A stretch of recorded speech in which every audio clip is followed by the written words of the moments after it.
The West Virginia Mountaineers are after another three-point sniper in the transfer portal. Get ready to meet Orlando Horton Jr. because I think he's in the chat with you guys.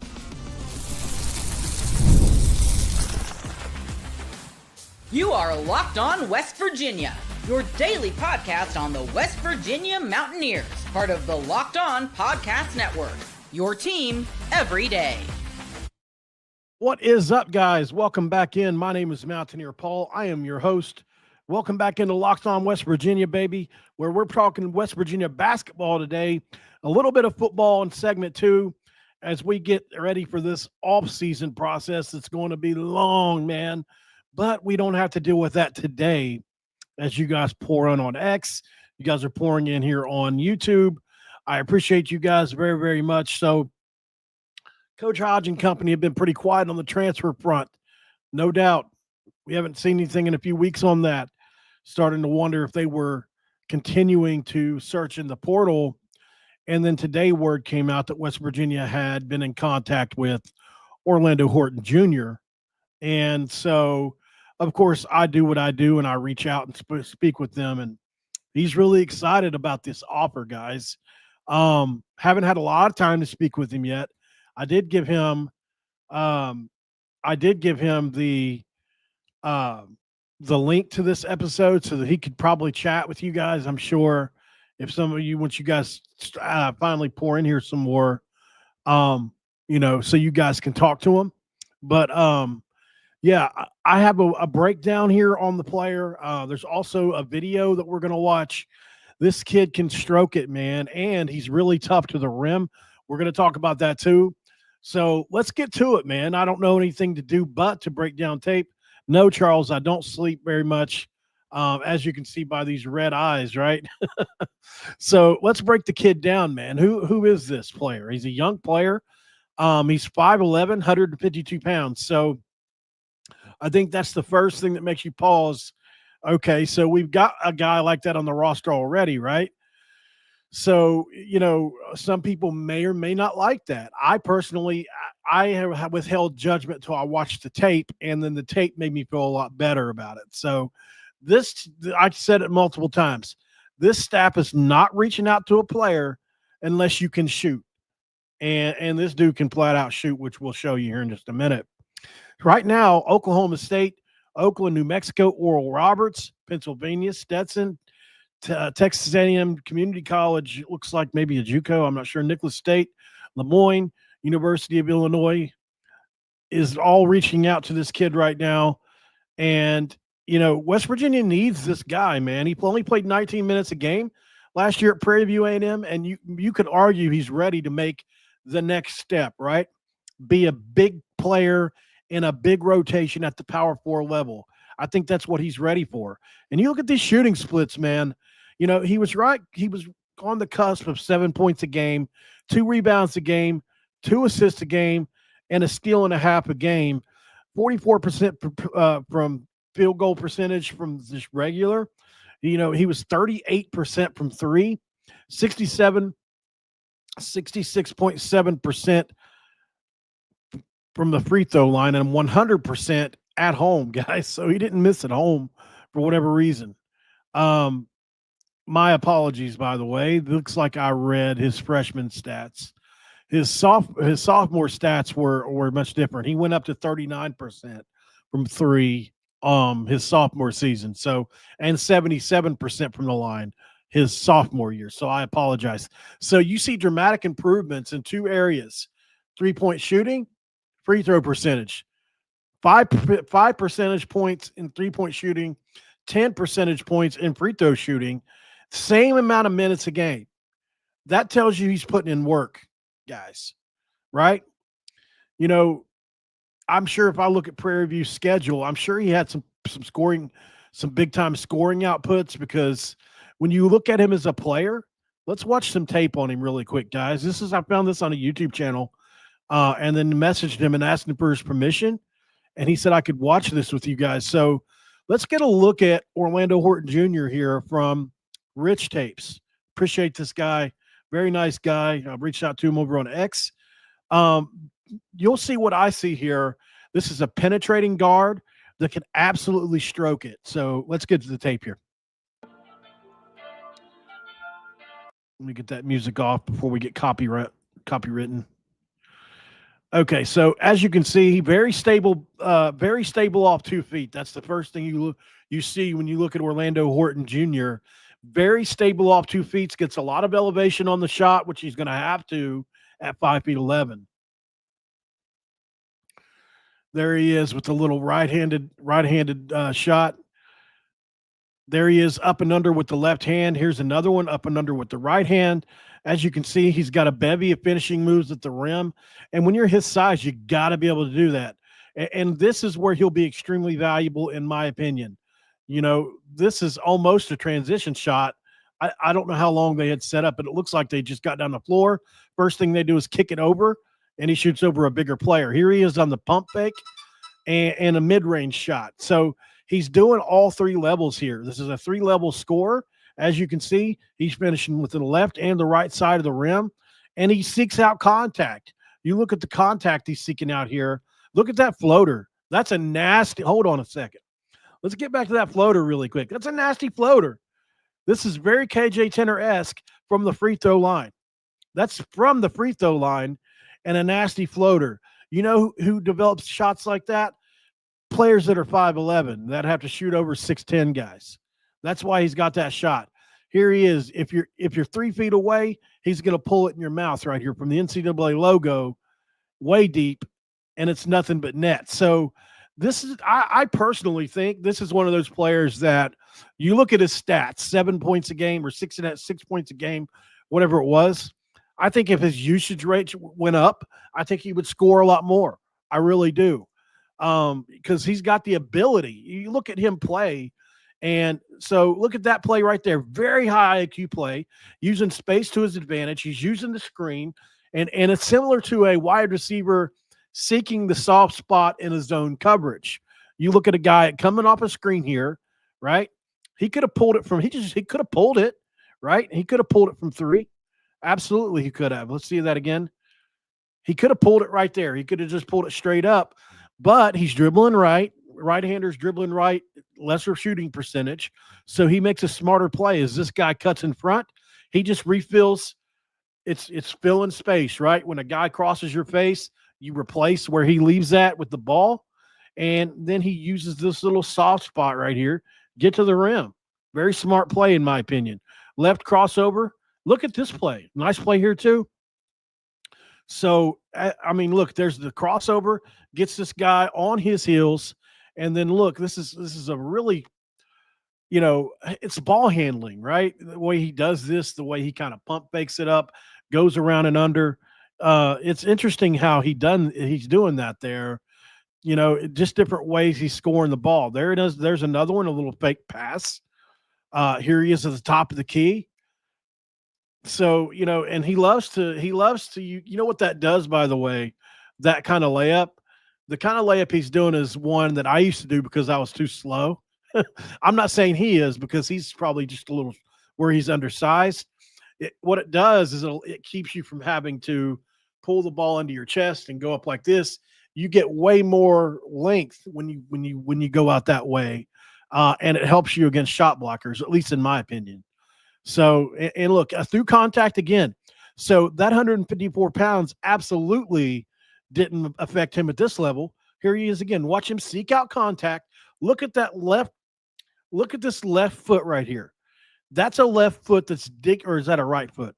That's a right foot that's digging into the ground and seeking out contact. He's not trying to avoid it. He's not trying to not get swatted here. He's seeking out contact so he can get an and one and provide more value to his team in his very few 19 minutes a game that he was getting. So, and there you go. He gets that contact. And he's on, and there's that floater again. So, you know, he's got that in his bag. So we've seen at least 5 different kinds of shots from this player. And you're thinking, well, how does he only average 6 or 7 points a game? That's probably why he's in the portal, guys. This is a talented player that I think with more opportunity could be a gem. I truly do. I've watched probably 2 or 3 different games of his today, and he really shows through in a bunch of different ways. Number one, he's got a really high motor. Number two, He is a very good defender, especially in passing lanes. Number three, he's got an elite shot. 39% from three is very good. Number four, he can get into the lane. He can seek out contact. He can shoot. He can make shots over bigger defenders. And the only thing you can say is, will it translate to the Big 12, the best league in the country? I don't know. I don't know. I think that if Ross Hodge and company are looking at him, they think he's got a chance, and he's one of these players that just need a chance. I mean, you look at some of this stuff. This is not an inept player in any way. This guy would come off the bench and could potentially be a microwave for you, right? So I really like what I see here. I think this is a guy. And look, I'm not saying that, and there's great elevation on the shot again. And I'm not saying that he's not, you know, is he going to start on this roster this year? I don't know. I'm not going to say that I don't think he would, but I do think that he would come off the bench on this year's team as a sophomore because he's young, and then potentially be a guy that could fill that void next year that would be left behind by others. So, because I do think he has upside. So it's no shade throwing at him at all.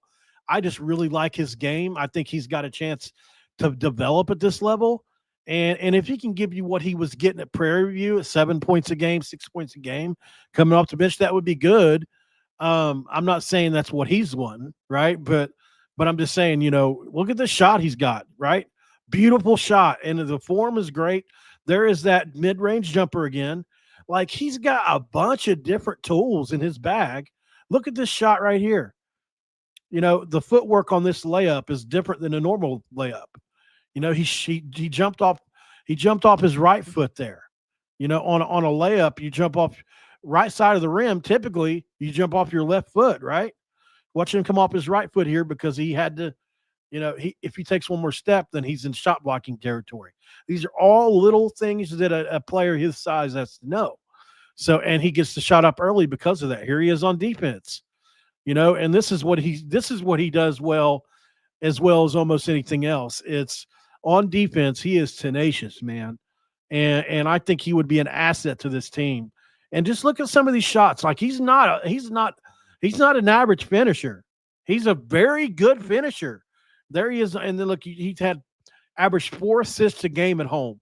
So, some of his stuff on the road, I'm going to wait and talk to him about this because some of his on the road stuff is kind of hard to explain because it's almost like he either didn't play him as much on the road or he didn't shoot as much on the road because some of the percentages are insane for him on the road. So I'm going to wait before I even talk about those. But as you can see, guys, this is a player I think brings value to this team that's already added 10 players, probably has a starting 5. But I mean, do I think this guy could come off the bench and provide extremely good minutes for West Virginia? I absolutely do. Now, if he's looking for a starting spot, I'm not, I'll never pretend to know what Coach Hodge and those guys are thinking. I would never count a player like this out, but I don't think that this kid would be somebody you bring in as a starter right now. So that's no shade his way by any stretch of the imagination. But I really do like what I see on tape there. Hopefully, he understands that if he's watching, because I'm definitely not trying to disparage him. I just think that obviously, at this point in our off season with the portal, I don't know that we're adding starters still, which I mean we could, but they would have to be really, really good players. And this is a kid that I think, he was only playing 19 minutes a game at Prairie View A&M. So, to come to the Big 12 and play 30 it'd be silly to assume that he could do that right away. He needs some time to bulk up, to get a little bigger. And I'll tell you exactly what he projects in as, to me, like a Joseph Yesufu, a guy that can score in bunches, can get you 20 points, can shoot a high percentage from the clip, can get to the rim with speed and athleticism, finishes through – excuse me, guys. I had a rice pudding right before I came on. I should have done that. Can finish through contact and has a bunch of different shots. So, let's keep our eyes peeled for that one. I did speak with him, and I'll just be honest, I think he wants to come to West Virginia. He's absolutely waiting to see what happens here with a visit or what have you. There's nothing scheduled yet, but they have reached out. Contact has been made, and so West Virginia is working through their process, and we'll see if there's a visit. We're going to keep in contact with Orlando and see if West Virginia brings him in because I think he would be a good ad. I mean, you look at that highlight tape there. Although it only shows the good, I know, but you see it on tape. He's got a bunch of different shots, can finish a bunch of different ways, and be perfect for this team as it's assembled right now to back up, Honor Huff or somebody like that. So let's go to break really quick, come back, and I'll give you guys – I got a couple of thoughts on the ESPN 100 as well. Like C.J. Donaldson ranked as high as he is, gave me cause to pause today. And also my defensive depth chart. I saw that somebody else put one out, and I was like, I don't agree with that. So I'm going to put one out too. We'll be right back. This is Locked On West Virginia. And this episode of Locked On West Virginia is going to be brought to you by Wayfair. The days are getting longer, the weather's getting warmer, and people are spending more time outside. What's that mean? It means it's the perfect time to refresh your outdoor space. Whether you're working with a big backyard or small balcony, Wayfair has everything you need to make it feel more like you. Wayfair's massive selection of outdoor essentials makes it easy to transform any space into your ideal summer setup.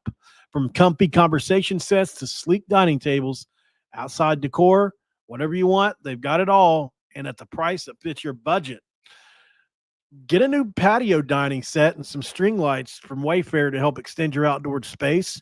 Anything you want, because whether you're entertaining guests or just relaxing solo, you can shop Wayfair to help you unwind. Shop a huge selection of outdoor furniture this summer. Get outside with Wayfair. Head to wayfair.com. That's WAYFAIR.com and go to Wayfair. Wayfair. Every style, every home. And it's segment 2. Let's crack this dude wide open and get to it. I busted Bill Connolly's ass wide open the other day with that thing that I did, whatever it was that I did. I don't remember what it was, but oh yeah, he put out the thing about West Virginia, and I didn't like that. So obviously, the ESPN 100 top 100 players was interesting today. I lost my page on it. Let's see if I can find it back again. Well, it was top 100 transfers, actually. My fault. Not 100 players. I mean, those lists could probably look almost one and the same, but, obviously not going to be exact on that. There are going to be some players that didn't transfer that would be on the list as well. So looks like well, unfortunately, C.J. Donaldson was at 60. That's really what I want to get to here. And I just have to be honest. C.J. Donaldson is not the 60 best transfer on the market. This is not me, this is not me talking crap about C.J. after he's gone. I appreciate the 3 years he gave us. I thought he was a good player. He had over 30 touchdowns in 3 years. Very productive. But I just don't think they're going to be for something inside me thinks that he's going to disappoint there. He disappointed us really a lot after his freshman year. So at the end of the day, man, it's like I just don't agree with it. You keep Josiah Trotter off the list completely, and C.J. Donaldson is ranked 60th. Come on, man. Josiah Trotter is easily a top 25 transfer, and I'll stand on that business. So we'll see where it ends up, but I think Missouri got possibly 2. I mean, our big left tackle is good too, so there's a lot to talk about with that, but at the end of the day, I just wanted to bring that up. And I don't think he's a bad player. I just don't think he's top 100 transfer. That's all. We got Jamoy Robinson, who was ranked 70th, by the way, and I thought he should be ranked higher. It's because he came to us. If he went to Michigan, he'd be top 25. He had a 4th-round grade on him in the NFL draft last year. He's trying to improve that up to 2. From what I talked to somebody that said he's trying to improve his draft stock up to like a 2nd or 1st round because the pay structure, like on a 4th-round NFL draft pick does not make more in their first season than some NIL deals, from what I understand. Maybe over the course of 4 or 5 years they do, but you're stuck with that contract. So what a lot of players do is they try to bet on themselves. Hopefully you don't get worse. Worst case scenario, you got the same, 5th, 4th round contract. But best case scenario, you improve to 3rd, 2nd, right? With every round, you get significant more money, sometimes millions more. And I think, Jamori Robinson in the Big 12 next year absolutely has the chance to improve his draft stock up into the 1st round, 2nd round. So my point is this: is a 4th round draft pick not a top 100 transfer, not a top 25 transfer? Curious. Maybe not. I'm just asking the question out loud here. Jazz, I see you talking about the baseball team. Look, man, it's not that I don't want to talk about the baseball team. It's that I don't know enough about the baseball team. I'm just one person. And if you think that I could pay attention to the baseball team and do all the transfer stuff that I've had to do all by myself, not by myself. Now, I've had help with the moderators in chat with Raven, like Shaq, Dylan, others, but mostly it's all me, 14 hours a day here. And I'm not exaggerating that. So I haven't been able to watch enough games to know enough about the team to get on here and confidently speak about it. Just to be honest, I love baseball. I can talk baseball lingo. I just like I can with any other sport, but I will never get on here and try to bullshit you guys. You guys will catch on to that. I'm not stupid. If I get on here and try to pretend like I know about something I know nothing about, you guys are going to, I'm not saying I don't know anything. I'm just saying I don't know enough for me to feel comfortable and get on here and be an insider. That's what I'm saying. So, and also, it's not one of those things that is going to pull a lot of views in, believe it or not. And I have to consider that when I do these videos. I can do it as a topic on the show, but I cannot make the show about it, at least up until now. I did several, Weather Holt videos in the past and other things. Weather Holt went for, in the draft, top 1st round pick. No, it got 200 people watched it. So baseball is one of those weird ones that people just don't want to watch very much for whatever reason. Now, you're talking about national championship type stuff. I'm gonna watch a lot more coming up in the regional and stuff. And as I get more familiar with the team, I'll jump on, maybe do a video after if they can win some games in the regionals and stuff. So, all right. So obviously, I saw somebody put a depth chart out, and it made me want to do that. Oh, by the way, when you guys want to hear my hot piss meter for Orlando Horton Jr., I almost forgot to do this. Hot piss meter for Orlando Horton Jr. So, offensive contribution on my one of the 5 categories I have. 0 to 50 score for the hot piss meter. For one of you guys don't know about this, just to explain it really quick, when Rich Rod got the West Virginia job, they asked a coach or somebody, and somebody can maybe tell me who said this, but it was they were like, man, do you think Rich Rod still got it, kind of question? And he was like, oh, he still pisses hot. He gets up in the morning, he pisses hot. So a lot of West Virginia fans have taken that quote, pissing hot, and kind of turned it into our own little thing. It's a little on the immature side, like laughing at a fart. I get it. But I like it. I like to be goofy, and I like to be a little immature sometimes. I'm so serious on these shows, so I like to be having fun too, right? So the hot piss meter has been unveiled throughout the portal season, and so here's Orlando Horton. Offensive contribution 7.5 out of 10. My rationale for that: 6 points a game, 39% from three. I think he can contribute as a secondary scorer off the bench and spot up shooter, guys. 3 assists a game, an average 4 assists a game in home games. He's got some playmaking ability. He's got a bunch of different shots that he can make. So I think 7.5 is, that's with upside considered here. He's got years left. Defensive impact, 8 points out of 10. He averages a steal and a half a game. Quick hands. He's got good defensive instincts.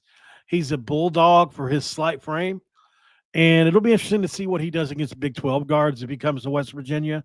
Not a shot blocker, obviously, but his steal numbers suggest that he could disrupt opponents. And keep in mind, that's in less than 20 minutes a game. So what would he do in, 30? Would they be 2 steals a game? That's a big impact. Fit with the team and our team needs. I think we need another guard. We need guard depth. And his playmaking and defensive skills would complement Jasper Floyd, maybe Hunter Huff, and his 2 to 3 years of eligibility align with the long-term vision for us. We've only got 10 players on the roster, so I give that 8.5 out of 10. Upside and possible development, 7.8 out of 10. He showed some major growth last year, guys. From his freshman to his sophomore year of Prairie View, he went from 1.9 to almost 3 assists per game. He went from 33 to 39% from three. He went from 67 to almost 80% from the free throw line. And so it's obvious. And in the same exact 19 minutes per game, he got his freshman year, he got his sophomore year, and he went up 10 percentage points from the free throw line and almost 6 from three. So that's big improvement. And you look at him on tape and you can see he's much more talented than that points per game. So I think, he's got a shot to be much better than people think. Somebody's going to get a really good player in the next year or two if they stick with him. 7 point out of 10. Immediate impact is 6.8 out of 10 because I think his skills do suggest that he can contribute early as a backup point. Maybe the 7th or 8th guy off the bench. His assists, are right there. His steals are really good at 1.4, 39% from three. So, he would be really good in that role. And would he be high impact? No, right, not the first year. Maybe. I mean, I would never say no, but I think not the first year. For a total composite score of 38.6 out of 50, my summary is this. He projects as a valuable rotational point guard for West Virginia that brings playmaking, extreme defensive hustle, and really good shooting, man. And he can finish with both hands through contact at the level he's at. Let's see if he can bump it up. His fit with our team would be a defensive impact that shoots threes right in the beginning, I think. And then maybe later on he becomes a little bit more involved. So I think that's a strong above average transfer right now who could contribute meaningfully, but isn't a program altering star. So that's kind of where I'm at with him for now. But I do think if you're asking the next couple years, pump the brakes because I like his upside. All right, guys, let's go to break really quick. We'll come right back and we'll do this depth chart. I want to run through it. Stick around. This is Locked On West Virginia.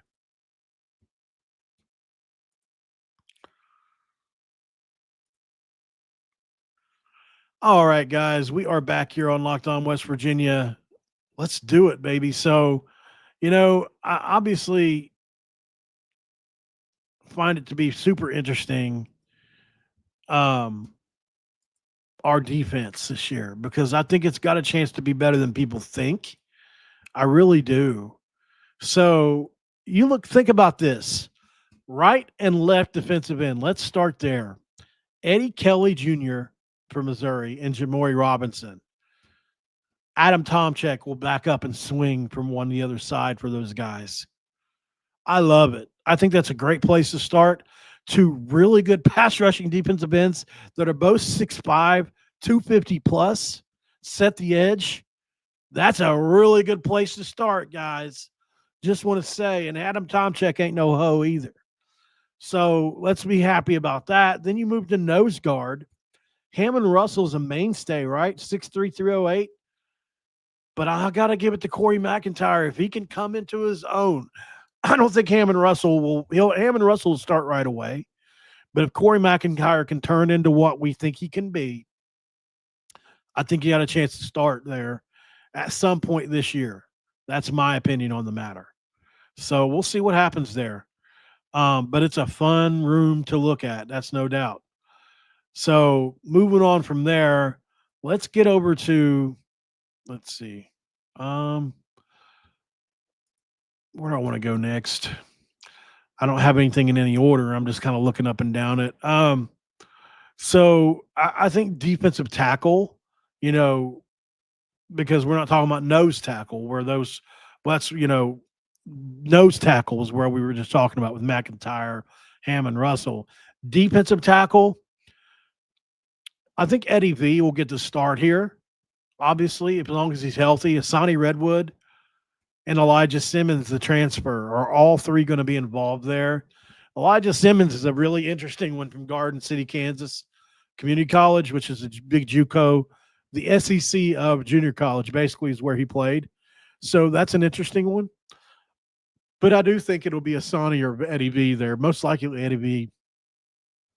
At corner, some obvious names to get off the list here. My two starting corners are Michael Coach Jr. and Devontae Golden Nelson, with Derek Carter right there as an or with Nelson. I don't know who's going to win that job between them. And Jason Chambers is in the mix there too. I don't know which one of those guys is going to win it. Michael Coach is the obvious one. And those other guys, I guess you'd say Devontae Golden Nelson, Jason Chambers, and Derek Carter are all or. But I kind of want to give the slight edge to Devontae Golden Nelson based on what I've watched. But I think Carter has a ton of upside, man. And we need these Jack Stick guys to kind of hit. So I got a big change at Bandit. I like Brayton Siders a lot. I do. But I think Curtis Jones is eventually going to supplant possibly him there. I just think that he's got a chance to be really good. We'll see. I mean, to start the season, I think Siders may be there. But this is another one where I think Curtis Jones could have possibly supplant him, even though he's only a redshirt freshman. Devin Grant, the transfer in from he played at Colorado, played well there. But also Incarnate Word, where he had 7.5 sacks, is a wild card here. I love Braden Siders, by the way. I love Curtis Jones too. It's tough. Trying to be different from everybody else too. It's like Marshawn Oxley is also there, and his tape is amazing, but it's JUCO, and I don't know how well he projects. So it's just there's a lot to wonder about here, kind of. Mike linebacker, you guys can probably guess where I'm going here. Ben Bogle is going to win that Mike linebacker spot, and I love me some Ben Bogle. He's a sophomore, but man, is he a good player. I think Ben Bogle can have one of the biggest impacts in our entire team next year. I love the kid. I just love his defensive instincts. I love his run, especially in the run game. As a pass in the past, I don't know about that. And on tape, it's kind of hard to tell. I really want to try to look and see, maybe just wait and see on this, because Reed Carrico I know can move around.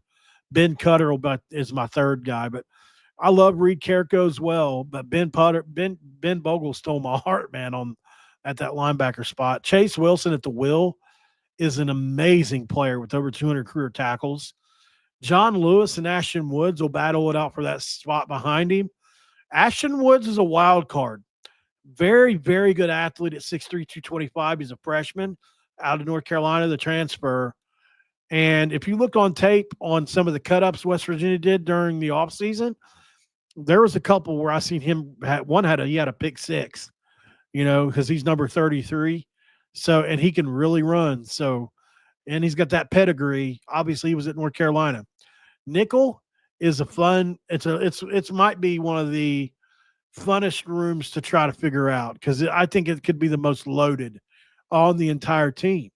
Jordan Scruggs, if you go look on the list of transfers, him and Jordan Walker are the next two down from Jamoy Robinson on the list on most sites as far as how high they were rated. Jordan Scruggs can play, man. He's nickel. Brad Perry, though, how you going to leave him out of this? And then you got Zay Jennings, who was a freshman last year that, I mean, we thought he might start last year at sometimes because they talked about him so much. So I don't know. I just think that room right there is like, holy cow, man, what a room. At safety, you guys already know. Like, it's going to be hard to keep Jordan Walker off the field there. He and Darren Lewis are both going to play a lot, but then you got Will Davis. Will Davis' stat line is ridiculous from college. Did you guys ever seen that? Have I ever told you? I know I've told you guys before.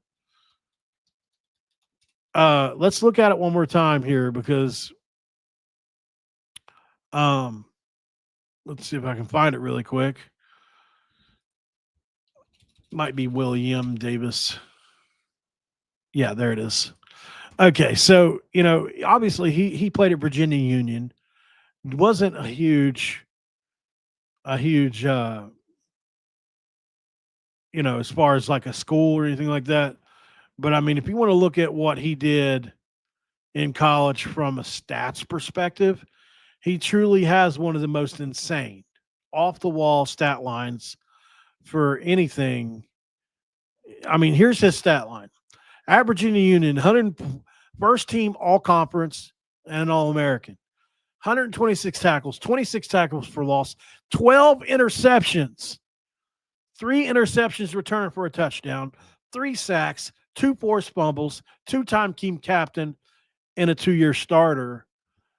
I mean, those numbers just are 12 interceptions. It's insanity. So, I look at Will Davis, and even though he's a smaller 5'10", 5'9", 195, I mean, he's an obvious playmaker. I just don't know if he can do it at this level. If he can, you talk about an impact player, guys, because you don't get 12 picks without being really damn good at football. I don't care what level it's at. So, that's pretty much it. Curious to know what you guys think. It'll be fun to keep track of. Obviously, we'll do the offensive chart as well soon. Yeah, so not a whole lot else to really say here. I think it was a fun episode, especially Orlando. I think he's a sniper. I think he's got a chance to impact West Virginia if he comes. It was nice to talk to him, and hopefully he enjoyed the episode as well. Make sure you hit that like button before you leave, guys. Subscribe to the channel if you're new around here. And absolutely, positively do not forget to share the video out if you get a chance, guys. And I'll talk to you on the next one. Thanks for making Locked On West Virginia your first listen. And for being a part of the Locked On Podcast Network, we talk about your team every single day. If you can do me a favor before we go, guys, check out the NFL Draft, or actually the Portal Report. I apologize. Over on YouTube, check out Locked On Portal for your second listen, guys. Brian Smith has the latest rumors, portal entries, and signings, and he could be the most informed fan on the rapid changes to college football today. Find the Portal on YouTube, wherever you get your podcast or anything else like that, guys. And I'll see you guys tomorrow. Have a great rest of your day and week, and I'll talk to you then. I'm out.